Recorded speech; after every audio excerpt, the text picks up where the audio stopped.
Next on the news, the need has never been greater, but a Brooklyn soup kitchen is fighting food insecurity this Thanksgiving despite a major hindrance. They're missing hundreds of thousands of dollars of government funding, but keeping a promise that no one will be missing a Thanksgiving meal. I'm Jessica Easthope with how St. John's Bread and Life is doing more with less this holiday season. A Catholic academy now being called a school of distinction. Our Lady of Mercy receiving an award for excellence in education. Plus, during a time when young people are leaving the church, more than 1,000 packed the pews for a mass celebrating the next generation of faith. I'm Christine Persichetti. Currents News starts right now.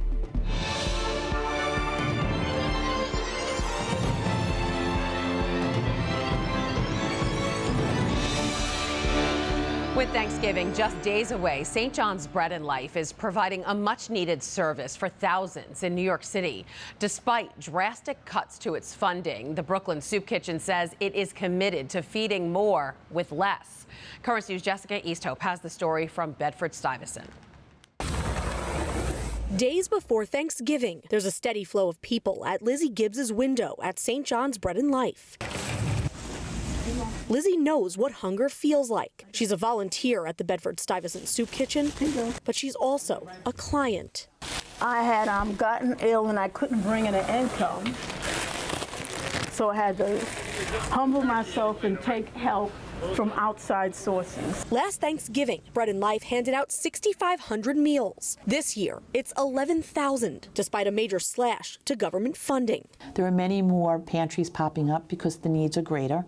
And I guess the government feels, they want to spread the wealth. Executive Director Sister Caroline Tweedy says Bread and Life has nearly $800,000 less than they did last year. Food insecurity is on the rise in Brooklyn. In 2024, it's reached almost 20%. That's 7 points higher than the national average, according to the New York City Council. Sister Caroline says between inflation and the migrant crisis, they've never seen so many hungry people. When you take that kind of a hit, you have to figure out how do we continue to serve the people in need with what you have. Sister Caroline has had to pump up her fundraising efforts, securing money from the Amazing Mets Foundation, iHeartRadio, and Food Bazaar. Limiting the number of times a person can shop in the pantry, reducing the number of items a person could take. We haven't had to do any of that because we have been very aggressive in our approach. Somehow, Bread and Life continues to do more with less and be a stable force in the lives of the city's poor. I look at it as seeing the face of God in the other. And if we are true to our mission, we can't turn anyone away.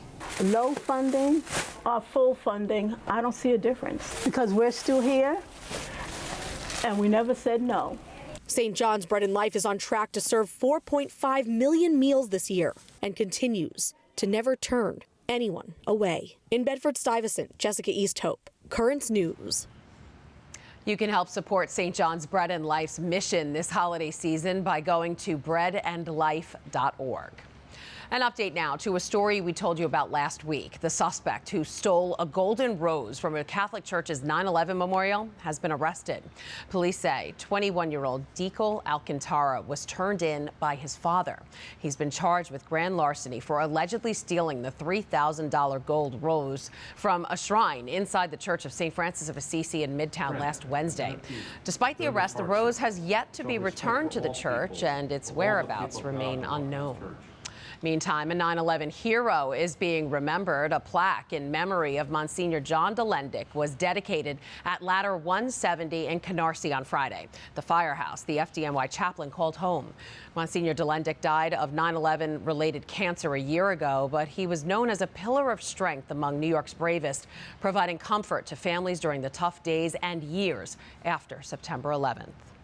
Our Lady of Mercy Catholic Academy in Forest Hills is being given a prestigious award.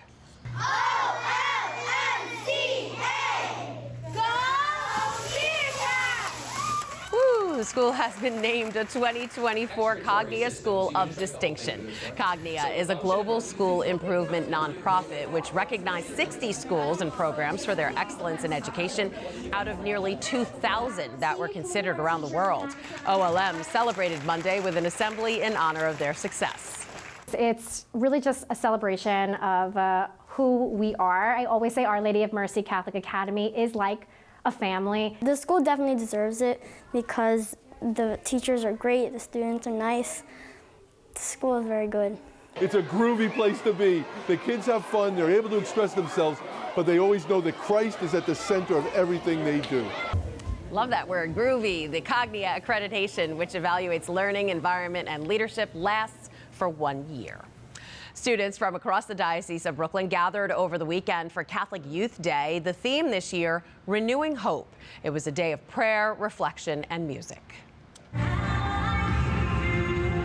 Some 1,600 young people from all over Brooklyn and Queens packed the pews and the school gym at St. Thomas Aquinas Church in Flatlands on Saturday as Bishop Robert Brennan celebrated Mass on this Catholic Youth Day.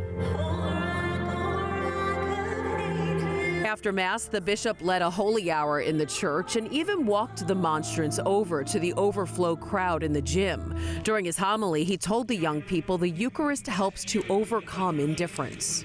The Eucharist expands our hearts. The Eucharist awakes our attention. And the Eucharist changes our capacity to love. This annual event is an all-day affair, a celebration of the faithfulness of the younger generation in the Diocese of Brooklyn, a generation that, as a whole, is increasingly leaving the church. As a matter of fact, a 2023 study by the Public Religion Research Institute found that only 20% of Gen Zers regularly attend religious services. This event is one of the ways the diocese works to hold on to young people and keep them excited about their faith. We do have to kind of take courage in what we believe, right? We do have to hold strong to what we believe. There are lots of people trying to give us different messages, but we hold firm in Jesus Christ. As you saw, the kids also got to enjoy the music of well-known Christian singer-songwriter Alver Leese, who also performed at the diocese's Eucharistic Revival last April. And finally tonight, we are now less than 2 weeks away from the reopening of Notre Dame Cathedral. On December 7th, there will be a reopening ceremony followed by an inaugural Mass and consecration of the main altar the next day. This is the first time Notre Dame will open its doors to the public since it was badly burned 5 years ago. Now that the countdown is on, the Archdiocese of Paris is releasing more details on the cathedral's reopening plans. Here to talk more about it is the national correspondent for the Tablet and Crux, John Lavenburg. Hi, John. Hi, Christine. So, John, this ceremony in Mass is bound to have a ton of pomp and circumstance. I mean, it's not every day you reopen a cathedral.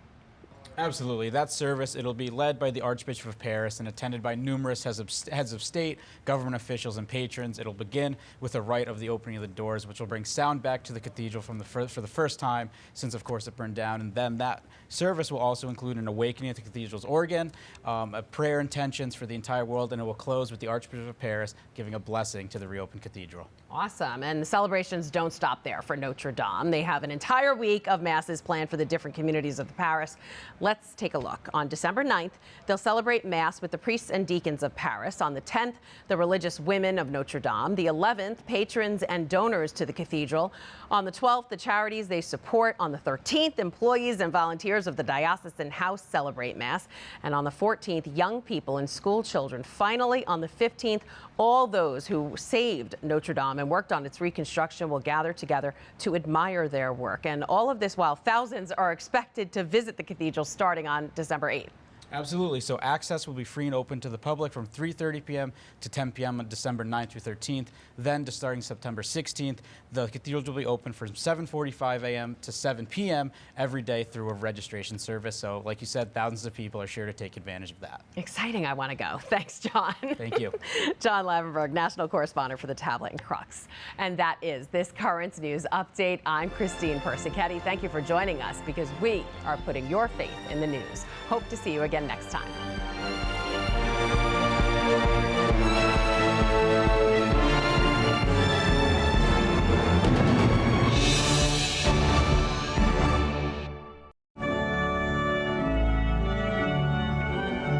He's been adding another layer to the liturgy at St. Anthony, St. Alphonsus Parish for the last 30 years. There's a feeling that I get when I do it. It's nothing like I can explain to you. This is where I belong. never wanted to do anything else but play in church, and that's what I'm doing. How Edward LaPlante makes up the pulse of the parish, Wednesday on Currents News.